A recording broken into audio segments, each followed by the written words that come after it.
Maats en welkom terug by nog 'n episode van Wat wil Jesus ons leer. Vandag kyk ons na 2 Samuel 24 en hoe God na 'n opregte hart soek.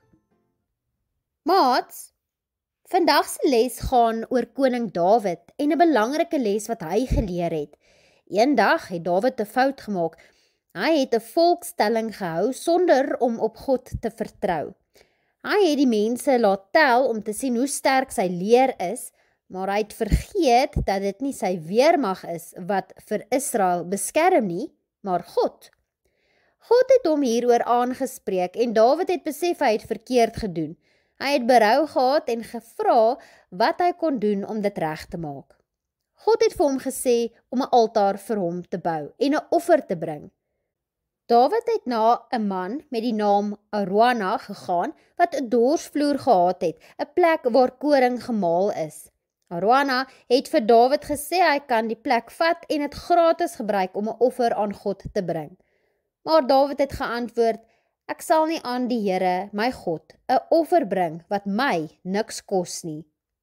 Dawid wou iets waardevol vir God gee, want hy het besef dat ware aanbidding 'n opregte hart en opoffering vra. Hy het die dorsvloer gekoop, die offer gebring en God het die plaag wat oor Israel was gestop.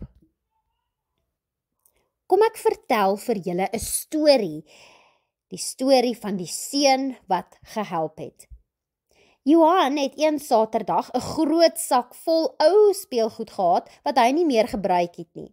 Sy ma het voorgestel dat hy dit vir kinders in nood skenk. Hy het ingestem, maar net sy ou speelgoed weggegee, die wat hy nie meer wou hê nie. Later daardie week het hy gehoor van 'n seentjie in sy straat wat baie arm was en geen speelgoed gehad het nie. Hy het toe besluit om een van sy gunsteling motors vir die seentjie te gee. Toe hy dit gee, het hy gevoel hoe sy hart warm word. Hy het geweet hy het iets gedoen wat regtig saak maak. Dit was nie net 'n geskenk nie, dit was 'n ware offer uit liefde. Maats, het jy al ooit iets vir God of ander mense gegee wat regtig vir jou saak maak? Maats, wat kan ons hieruit leer? Ons kan leer dat ons op God moet vertrou, nie net op onsself of ander mense nie. Dawid het op sy groot weermag staat gemaak eerder as op God. En soms maak ons ook hierdie fout. Tweedens, vra ware aanbidding 'n opregte hart.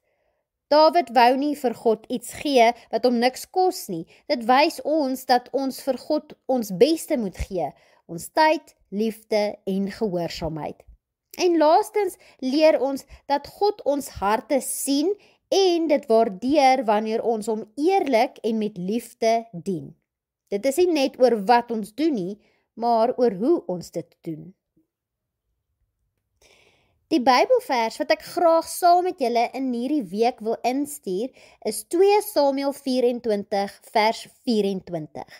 Ek sal nie aan die Here my God 'n offer bring wat my niks kos nie.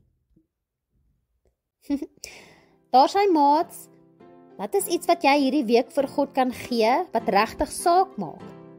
Dawid het geleer dat ware aanbidding iets vra wat vir jou iets beteken. Wanneer ons vir God ons tyd, ons liefde en ons gehoorsaamheid gee, moet ons dit uit ons harte uitgee. Tot volgende keer. Totsiens!